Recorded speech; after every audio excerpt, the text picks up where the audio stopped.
যেন শুধু মুখে মুখে না হয়, এটা যেন আমাদেরকে দেখায়। আমি খুবই লজ্জিত যে আমাদের একটা শিক্ষক, মানে যাকে আমরা মানে বাবা বাবা মনে করি। changetv.press এক ফোঁটা হলুদও নেই। সবাইকে আসসালামু আলাইকুম। আমরা আজকে এখানে সমবেত হয়েছি আমার বিভাগের শিক্ষার্থী, আমার বড় আপু মুনিরা মাহাজবিন নিমো আপু আত্মহননের চেষ্টা করেছে এবং মরহুমা আজকে আমাদের মাঝে এখানে নাই। এটা অত্যন্ত দুঃখজনক। কিন্তু যে কথাগুলো আজকে আমরা এখানে, আমরা যে দাবিগুলো আমার বিভাগের অন্যান্য শিক্ষার্থীরা উত্থাপন করলো, এগুলোর বাইরেও আসলে অনেক বিষয় আছে। এই বিভাগের শিক্ষার্থী হিসেবে আমি বলতে চাই, আমি ব্যক্তিগতভাবেও এবং আমার বিভাগের আরো অনেক শিক্ষার্থী যারা নিপীড়নের শিকার হয়েছে, বিভিন্ন ভাবে হেনস্থার শিকার হয়েছে। আমরা তো বিশ্ববিদ্যালয়ে পড়ি, এখানে তো সব অ্যাডাল্ট, আমরা সবাই অ্যাডাল্ট এখানে সবাই যেহেতু এখানে পড়াশোনা করি, তো আমার শিক্ষকের সম্পর্কটা কেমন হওয়া উচিত? আমার শিক্ষক যদি আমাকে স্নেহ করেন, সম্মান করেন, তাহলেই তো আমার তার প্রতি সম্মানটা আসবে। এখন আমাদের শিক্ষকরা আসলে আমাদেরকে সেই সম্মানটা, সেই স্নেহটা করেন না। ওনারা আমাদেরকে মনে করেন যে আমরা ওনাদের দাস এবং আমাদের মুনি। এবং এই পরিপ্রেক্ষিতেই আসলে এরকম একটা ধারণা থেকেই ওনারা আমাদের সাথে যেই ধরনের আচরণ করেন, যেই ধরনের কথা বলেন, যেভাবে আমাদের শেমিং করেন, সেটা বডি শেমিং হোক, মেন্টালি আপনাকে হ্যারাস করা হোক, সকল ধরনের যে ধরনের অ্যাবিউসিভ কথাবার্তা, আচার আচরণ আমরা প্রতিনিয়ত নেই, যেভাবে মেন্টাল ব্রেকডাউন হয়। হয়তো মুনিরা মাহাজবিন নিমো এরকম ডিসিশন নিয়েছে এবং সে সফল হয়েছে। যদি সে সফল না হতো, যদি সেই অ্যাটেম্পটা নিয়ে সে বেঁচে যেত, তাকে প্রত্যেকটা দিন ক্লাসে, ক্যাম্পাসে, ফেসবুকে তাকে হাজার রকমের কথা শুনতে হতো এবং সেটা শোনার পরে সে যে বেঁচে থাকতো, তার মনে হয়তো হয়তো যে আমি যদি না বেঁচে থাকতাম তাহলে হয়তো ভালো হইতো। বিভাগে যে টিচারদের দ্বারা হ্যারাস হয়েছে, স্টুডেন্টের কথা তো আসলে বলবো না, টিচারদের কাছ থেকে তো স্টুডেন্টরা এগুলো পায়।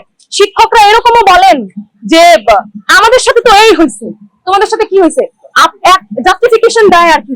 এখন মানে আপনি একজনের দ্বারা থাপ্পড় খাইছেন বিনা অপরাধে, এখন আপনি যদি বলেন আমি জুতার বাড়ি খাইছি এর আগে, এটা কোন বেশি জাস্টিফিকেশন হলো? যে আপনি তাহলে দেখাটা তো আপনার কম হয়েছে, অসম্মান কম হয়েছে। বিষয়টা হচ্ছে যে আমি তো নিরপরাধ, আমার সাথে এটা কেন করা হবে? আমরা এরপরে যদি আমরা কোনো কিছু নিয়ে হ্যারাস ফিল করি, বিশ্ববিদ্যালয়ে বিভিন্ন ধরনের নাম্বারের রাজনীতি যেটা বিশ্ববিদ্যালয়ে হয়। এই যে নিমো আপুর আজকে একজন শিক্ষকের সাথে একটা বিষয় ছিল, মরহুমা আমাদের মধ্যে নাই। একটা মানুষ যখন মারা যান, সে তার সবকিছু নিয়েই মারা গেছেন, সে তার সর্বোচ্চ শাস্তি বলেন যা বলেন মারা গেছে, তাকে নিয়ে আসলে আর এখানে আর কিছু বলার নাই। আমরা শাস্তি চাই, কারণ এরকম যে শিক্ষক, এই যে শিক্ষক যে শিক্ষার্থীর সাথে যে রিলেশনশিপে একটা সম্পর্কিত যে সে জড়াইছে, তো তার ভেতরে তো এই বিষয়গুলো ছিল না। এই যে পাওয়ার ডাইনামিকের যে বিষয়টা, যে আমি শিক্ষক, আমার হাতে সিজিপিএ আছে, আমার হাতে অনেক পাওয়ার আছে, আমি অনেক কিছু করতে পারি চাইলে, একটা ভয় ভীতি থেকেও তো আমার আসবে যে আমি তো 7 বছর 8 বছর আমি অনার্স শেষ করতে পারবো না। আমার মধ্যে তো এই ভয় কাজ করতেই পারে। আমি একটা শিক্ষার্থী, আমি 19 বছর 18 বছর বয়সে, 18-19 বছর বয়সে আমি বিশ্ববিদ্যালয়ে ভর্তি হয়েছি। আমার শিক্ষক বা আমার যদি কেউ যদি আমাকে এই ধরনের কথাবার্তা গুলো বলে, আমি তো 10 বার ভাববো যে আমার সাথে কি হচ্ছে, আমি কি করতেছি, কি হবে আমার সাথে। এই বিষয়গুলো নিয়ে আমার মনে হয় যে আমি আমার বিশ্ববিদ্যালয়, আমার বিভাগের এবং বিশ্ববিদ্যালয়ের বিভিন্ন শিক্ষার্থী এই ধরনের সমস্যার সম্মুখীন হয়, এই সিজিপিএ নিয়ে, এই ধরনের বিষয়গুলো নিয়ে, এবং এই একটা ভয় ভীতি আমাদের মধ্যে কাজ করে যে আমার কি হবে, আমি তো এখান থেকে বের হয়ে, তো আমার যদি ভালো একটা রেজাল্ট না হয়, ভালো একটা কিছু না হয়, আমি কি করবো? এই বিষয়গুলো আসলে আমার একার কথা না, এটা বিশ্ববিদ্যালয়ের কথা, এটা আমাদের বিভাগের সকল শিক্ষার্থীর কথা। এবং আমি বলবো যে আপনারা এই বিষয়গুলো, আমি বিশ্ববিদ্যালয় প্রশাসনের কাছে অনুরোধ করব, এবং আপনারা মিডিয়ার ভাইরা আছেন, আপনারা এই বিষয়গুলো দেখবেন এবং আপনারা অপপ্রচার করবেন না দয়া করিয়া, কারণ এই ধরনের সবাইকে আসসালামু আলাইকুম। আমরা আজকে এখানে সমবেত হয়েছি আমার বিভাগের শিক্ষার্থী, আমার বড় আপু মুনিরা মাহাজবিন নিমো আপু আত্মহননের চেষ্টা করেছে এবং মরহুমা আজকে আমাদের মাঝে এখানে নাই। এটা অত্যন্ত দুঃখজনক। কিন্তু যে কথাগুলো আজকে আমরা এখানে, আমরা যে দাবিগুলো আমার বিভাগের অন্যান্য শিক্ষার্থীরা উত্থাপন করলো, এগুলোর বাইরেও আসলে অনেক বিষয় আছে। এই বিভাগের শিক্ষার্থী হিসেবে আমি বলতে চাই, আমি ব্যক্তিগতভাবেও এবং আমার বিভাগের আরো অনেক শিক্ষার্থী যারা নিপীড়নের শিকার হয়েছে, বিভিন্ন ভাবে হেনস্থার শিকার হয়েছে। আমরা তো বিশ্ববিদ্যালয়ে পড়ি, এখানে তো সব অ্যাডাল্ট, আমরা সবাই অ্যাডাল্ট এখানে সবাই যেহেতু এখানে পড়াশোনা করি, তো আমার শিক্ষকের সম্পর্কটা কেমন হওয়া উচিত? আমার শিক্ষক যদি আমাকে স্নেহ করেন, সম্মান করেন, তাহলেই তো আমার তার প্রতি সম্মানটা আসবে। এখন আমাদের শিক্ষকরা আসলে আমাদেরকে সেই সম্মানটা, সেই স্নেহটা করেন না। ওনারা আমাদেরকে মনে করেন যে আমরা ওনাদের দাস এবং আমাদের মুনি। এবং এই পরিপ্রেক্ষিতেই আসলে এরকম একটা ধারণা থেকেই ওনারা আমাদের সাথে যেই ধরনের আচরণ করেন, যেই ধরনের কথা বলেন, যেভাবে আমাদের শেমিং করেন, সেটা বডি শেমিং হোক, মেন্টালি আপনাকে হ্যারাস করা হোক, সকল ধরনের যে ধরনের অ্যাবিউসিভ কথাবার্তা, আচার আচরণ আমরা প্রতিনিয়ত নেই, যেভাবে মেন্টাল ব্রেকডাউন হয়। হয়তো মনিরা মাহাজাবিন মিমো এরকম ডিসিশন নিয়েছে এবং সে সফল হয়েছে। যদি সে সফল না হতো, যদি সেই অ্যাটেম্পটা নিয়ে সে বেঁচে যেত, তাকে প্রত্যেকটা দিন ক্লাসে, ক্যাম্পাসে, ফেসবুকে তাকে হাজার রকমের কথা শুনতে হতো, এবং সেটা শোনার পরে সে যে বেঁচে থাকতো তার মনে হয়তো হয়তো বা যে আমি যদি না বেঁচে থাকতাম তাহলে হয়তো ভালো হইতো। এরকম কি আগে হয় না এই বিভাগে যে টিচারদের দ্বারা হ্যারাস হয়েছে? স্টুডেন্টদের কথা তো আসলে বলবো না, টিচারদের কাছ থেকে তো স্টুডেন্টরা এগুলো পায়। শিক্ষকরা এরকমও বলেন যে আমাদের সাথে তো এই হয়েছে, তোমাদের সাথে কি হয়েছে, জাস্টিফিকেশন দেয় আর কি। এখন মানে আপনি একজনের দ্বারা থাপ্পড় খাইছেন বিনা অপরাধে, এখন আপনি যদি বলেন আমি জুতার বাড়ি খাইছি এর আগে, এটা কোন দেশে জাস্টিফিকেশন হলো যে আপনি তাহলে ব্যথাটা তো আপনার কম হয়েছে, অসম্মানটা কম হয়েছে? বিষয়টা হচ্ছে যে আমি তো নিরপরাধ, আমার সাথে এটা কেন করা হবে? আমরা এরপরে যদি আমরা কোনো কিছু নিয়ে হ্যারাস ফিল করি, বিশ্ববিদ্যালয়ে হোক, বিভিন্ন ধরনের নাম্বারের রাজনীতি যেটা বিশ্ববিদ্যালয়ে হয়। এই যে মিমো আপুর আজকে একজন শিক্ষকের সাথে একটা বিষয় ছিল, মরহুমা আমাদের মধ্যে নাই। একটা মানুষ যখন মারা যান, সে তার সবকিছু নিয়েই মারা গেছেন, সে তার সর্বোচ্চ শাস্তি বলেন যা বলেন মারা গেছে, তাকে নিয়ে আসলে আর এখানে আর কিছু বলার নাই। আমরা শাস্তি চাই, কারণ এরকম যে শিক্ষক, এই যে শিক্ষক যে শিক্ষার্থীর সাথে যে রিলেশনশিপে একটা সম্পর্কিত যে সে জড়াইছে, তো তার ভেতরে তো এই বিষয়গুলো ছিল না। এই যে পাওয়ার ডাইনামিকের যে বিষয়টা, যে আমি শিক্ষক, আমার হাতে সিজিপিএ আছে, আমার হাতে অনেক পাওয়ার আছে, আমি অনেক কিছু করতে পারি চাইলে, একটা ভয় ভীতি থেকেও তো আমার আসবে যে আমি তো 7 বছর 8 বছর আমি অনার্স শেষ করতে পারবো না, আমার মধ্যে তো এই ভয় কাজ করতেই পারে। আমি একটা শিক্ষার্থী, আমি 19 বছর 18 বছর বয়সে, 18-19 বছর বয়সে আমি বিশ্ববিদ্যালয়ে ভর্তি হয়েছি। আমার শিক্ষক বা আমার যদি কেউ যদি আমাকে এই ধরনের কথাবার্তা গুলো বলে, আমি তো 10 বার ভাববো যে আমার সাথে কি হচ্ছে, আমি কি করতেছি, কি হবে আমার সাথে। এই বিষয়গুলো নিয়ে আমার মনে হয় যে আমি আমার বিশ্ববিদ্যালয়, আমার বিভাগের এবং বিশ্ববিদ্যালয়ের বিভিন্ন শিক্ষার্থী এই ধরনের সমস্যার সম্মুখীন হয়, এই সিজিপিএ নিয়ে, এই ধরনের বিষয়গুলো নিয়ে, এবং এই একটা ভয় ভীতি আমাদের মধ্যে কাজ করে যে আমার কি হবে, আমি তো এখান থেকে বের হয়ে তো আমার যদি ভালো একটা রেজাল্ট না হয়, ভালো একটা কিছু না হয়, আমি কি করব? এই বিষয়গুলো আসলে আমার একার কথা না, এটা বিশ্ববিদ্যালয়ের কথা, এটা আমাদের বিভাগের সকল শিক্ষার্থীরও কথা। এবং আমি বলবো যে আপনারা এই বিষয়গুলা, আমি বিশ্ববিদ্যালয় প্রশাসনের কাছে অনুরোধ করব, এবং আপনারা মিডিয়ার ভাইরা আছেন, আপনারা এই বিষয়গুলা দেখবেন এবং আপনারা অপপ্রচার করবেন না দয়া করিয়া, কারণ এই ধরনের এখানে আসার পরে আমরা যখন সব ফ্রেন্ড এখানে দাঁড়িয়েছি, তখন আমার শিক্ষক আপনারাই দেখতে পেয়েছেন এই পাশে দাঁড়িয়েছিল, আমাদের সাথে এসে কেউ দাঁড়ায়নি। এখন এসে সে বলছে যে আমি তো আমাদের সাথে সম্মতি জানাচ্ছি। এইটা জানি শুধু মুখে মুখে না হয়, এটা জানি আমাদেরকে দেখায়। আমি খুবই লজ্জিত যে আমাদের একটা শিক্ষক, মানে যাকে আমরা মানে বাবা বাবা মনে করি, তার সাথে মানে সে আজকে মানে কি বলবো, এই যে আমাদের একটা বন্ধু, তার সাথে যে এরকম ধরনের অন্যায় করেছে, এবং তার যে কলিগরা আছে তারা কোনো প্রতিবাদ মানে আজকে আমরা সম্মেলন করছি দেখে তারা এখানে এসেছে, অথচ তারা এর আগে কেন সম্মেলন করেনি? তারা কেন বলেনি যে হচ্ছে তাদের কলিগের মানে অন্যায় যে বিচারটা, মানে আমার যে সহপাঠী তার হয়ে যে কেন কথা বলেনি? তারা আগে থেকে কোনো পদক্ষেপ নেয়নি, সেটা আমি জানতে চাই, তাদের কাছে আমার প্রশ্ন। আর যখন আমরা তারা কি অপেক্ষা করছিল যে আমরা কখন সংবাদ সম্মেলন করে সবাইকে জানাবো, তারপরে তারা এসে আমাদের সাথে হচ্ছে একসাথে হবে, এটা কেন তারা আগে থেকে করেনি? তারা আগে কেন নিজেরা পদক্ষেপ নেয়নি? আমার এই প্রশ্নটা রয়েছে আমার শিক্ষকদের কাছে। আমি এখানে স্পষ্টভাবে বলতে চাই, আমার সহপাঠীর যে মৃত্যু, আমি খুবই মানে আমি ভাষা পাচ্ছি না যে আমি কি বলবো। তবে আমি চাই যে সুষ্ঠু তদন্ত হোক, যারা যারা এর সাথে জড়িত, দেখা যাবে যে মানে কি বলবো, কেঁচো ঘুরতে গেলে কেউটা বের হবে, সবই যেন বের হয়, এই সিস্টেমটা যেন চেঞ্জ হয়, আর কারো কোনো শিক্ষার্থী যেন এই ধরনের মানে মৃত্যু আমরা কামনা করি না, এই জন্য কোনো কিছু যাতে না হয়, সিস্টেম যেন চেঞ্জ হয়। আমার সবার কাছে অনুরোধ, মানে এই তদন্তগুলো জানি করা হয়, এবং আমার শিক্ষকরা জানি জবাবদিহিতা দিয়ে যায়, তারা এত সময় কোথায় ছিল, কেন আসেনি। আমাদের বড় বোন মুনিরা মাহাজাবিন মিমোর যে অনাকাঙ্ক্ষিত মৃত্যু, এবং সেই মৃত্যুর ঘটনায় বিচার নিশ্চিতকরণ, আমাদের যে একাডেমিয়া বিভাগ, সেখানে দীর্ঘদিনের বিরাজমান নিপীড়ন ও হয়রানি বন্ধের দাবিতে আজকে আমরা এখানে এক সমবেত হয়েছি। আপনারা সবাই জানেন যে কি ঘটেছে, এবং এর পরবর্তীতে তদন্ত প্রক্রিয়াও চলছে, তা নিয়ে আমাদের বিশেষ কিছু বলার নেই। কিন্তু আমরা দেখতে পাই যে আমাদের আজকে আমরা মানে এটা শুনলাম এবং দেখতে পেলাম যে আমাদের বিভাগের যে অভিযুক্ত শিক্ষক, সে শিক্ষকের যে রুম, যে কক্ষটি রয়েছিল কলাভবনে, সেই কলাভবনের তালার পরিবর্তন করা হয়েছে। তো 3040 নম্বর রুমের যে তালা, সে তালাটি পরিবর্তন করা হয়েছে, এবং এটিকে আমরা খুবই সন্দেহের চোখে দেখি। এবং এই বিষয়ে স্যারকে কিংবা আমাদের প্রশাসনকে কিংবা আমরা যদি শিক্ষার্থী এখানে আছি, আমাদের কাউকে অবগত করা হয়েছে কিনা আমরা জানি না।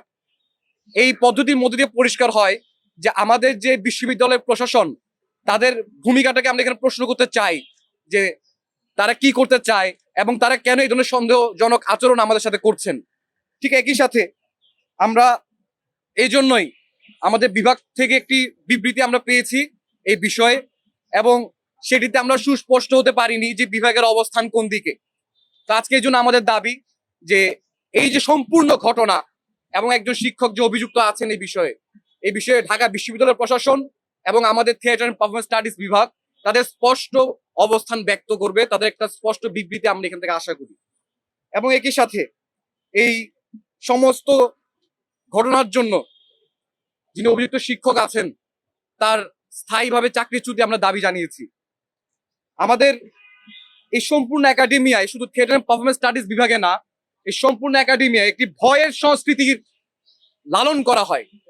সেই ভয় সংস্কৃতি যে মানসিক নিপীড়ন মানুষের উপর চালানো হয়, সেটি ফলাফল কিংবা চাকরির প্রলোভন থেকে কিংবা একটি, আপনারা যদি দেখেন ঢাকা বিশ্ববিদ্যালয়ে আমাদের প্রত্যেকটি শিক্ষার্থী তাদের যে জীবনযাত্রা তা অত্যন্ত মানবেতর জীবনযাত্রা, এবং এই মানবেতর জীবনযাত্রায় রেখে প্রতিনিয়ত নিপীড়নের মধ্যে রেখে প্রতিনিয়ত একটি অমানবিক জীবনযাত্রায় রেখে আমরা আশা করছি যেখান থেকে মানবিক জ্ঞান উৎপাদন হবে, যেটি প্রায় অসম্ভব ব্যাপার।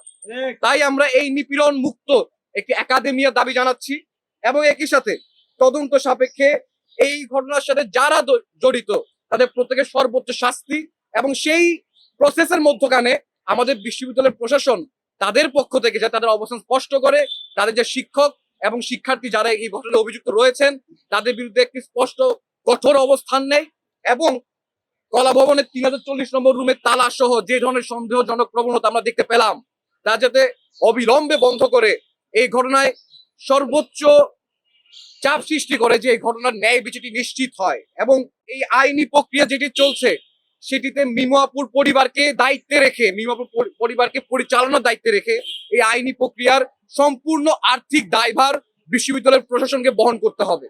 এর বাইরে চূড়ান্ত বিচার প্রক্রিয়া সম্পন্ন না হওয়া পর্যন্ত অভিযুক্ত শিক্ষকের বিদেশ গমনের ক্ষেত্রে কোন রকম এনওসি দেওয়া যাবে না, অথবা ছাড়পত্র দেওয়া যাবে না, এবং একাডেমিক কাজের বাইরে একজন শিক্ষক এবং একজন শিক্ষার্থীর সম্পর্ক কি রকম হবে সেই বিষয়ে আমাদের বিশ্ববিদ্যালয়ে কোনো স্পষ্ট নির্দেশনা আমরা দেখতে পাই না।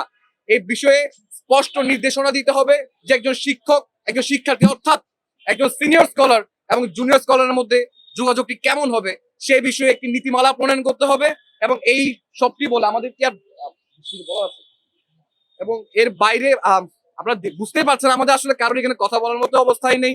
আমাদের শোক কাটিয়ে আমরা এখনো কাটিয়ে উঠতে পারিনি, তার মধ্যে আমরা দেখছি যে এখানে অন্যতম একটি আলামত নষ্ট করার একটি প্রবণতা আমরা দেখতে পেলাম, যেখানে শোক কাটিয়ে আমরা জানতে পারিনি তার আগে আলামত নষ্টের আলামত আমরা দেখতে পাচ্ছি। এই প্রক্রিয়ায় কারা করছে, কারা কালকে তালা দিল, সেই তদন্তের দায়ভার প্রশাসনের, এবং প্রশাসনকে আমরা সেই আহ্বানই জানাচ্ছি যে ঢাকা বিশ্ববিদ্যালয়ের প্রেমিসেসে কেউ এই তালাটা কিভাবে মারতে পারে সেটাই আমরা জানতে চাই আপনাদের মাধ্যমে। আমাদের আসলে বেশি কিছু বলেন রিদিয়াপা ব্যর্থতার জায়গা থেকে আমরা যখন তদন্তের দিকে আগানোর চেষ্টা করছি, আমাদের দাবির আজকে অত্যন্ত গুরুত্বপূর্ণ একটা বিষয় হচ্ছে আমরা চাই যে এই তদন্তটা সুষ্ঠুভাবে হোক, কিন্তু এই প্রক্রিয়ার ভিতরে আমরা বিগত 2 দিনের ভিতরে অনেক রকম বাধা বিপত্তি কিংবা অসহযোগিতা লক্ষ্য করছি। যেমন আজকে অকবুরা অলরেডি মেনশন করে গেছে যে আমরা একটা যখন তদন্ত শুরু হয় তখন এই যেই অ্যাকিউজড যে হচ্ছে সাসপেক্ট তার যে বিশ্ববিদ্যালয়ে একটি কক্ষ আছে, এই কলা ভবনের ভিতরে যে একটি কক্ষ আছে তার একটা রুম আছে, সেটা তদন্তের আওতাধীন। এই আওতাধীন একটি কক্ষকে কিভাবে রাতের অন্ধকারে আমাদের কাউকে অবগত না করে কিংবা কারোর সাথে কোনো ধরনের নোটিশ না করে সেখানে একটি তালা ঝুললো, আমরা এটা জানি না, এবং আমরা এটার দাবি জানাই যে এই বিষয়টা আমাদের কাছে খোলাসা করা হোক, পরিষ্কার করা হোক। আমরা জানতে চাই যে কেন এই সম্ভাব্য ফেব্রিকেশনের ধারণাগুলো আমাদের চোখের সামনে উঠে আসছে। এছাড়া আমার ক্লাসরুম থেকে আমি আমার শিক্ষকদের কাছ থেকে শিখতে পেরেছি, জেনেছি তাদের কাছ থেকেই আমি শিখেছি যে বিশ্ববিদ্যালয় আসলে মূলত ছাত্রদের জন্য, কিন্তু আমরা যারা এখানে শিক্ষার্থী, আমরা যারা ছাত্রছাত্রী, তাদের ফেভারে আমরা এখন পর্যন্ত কোনো পদক্ষেপই দেখছি না, এবং আমি কোনো দৃষ্টান্তমূলক কার্যক্রম বিশ্ববিদ্যালয়ের পক্ষ থেকে দেখছি না, এবং কখনোই দেখি না। এটাও একটা কাঠামোগত স্খলন ও আত্মহত্যায় প্ররোচনা দেওয়ার অভিযোগে সুদীপ চক্রবর্তীকে স্থায়ীভাবে ঢাকা বিশ্ববিদ্যালয় থেকে বহিষ্কার করতে হবে।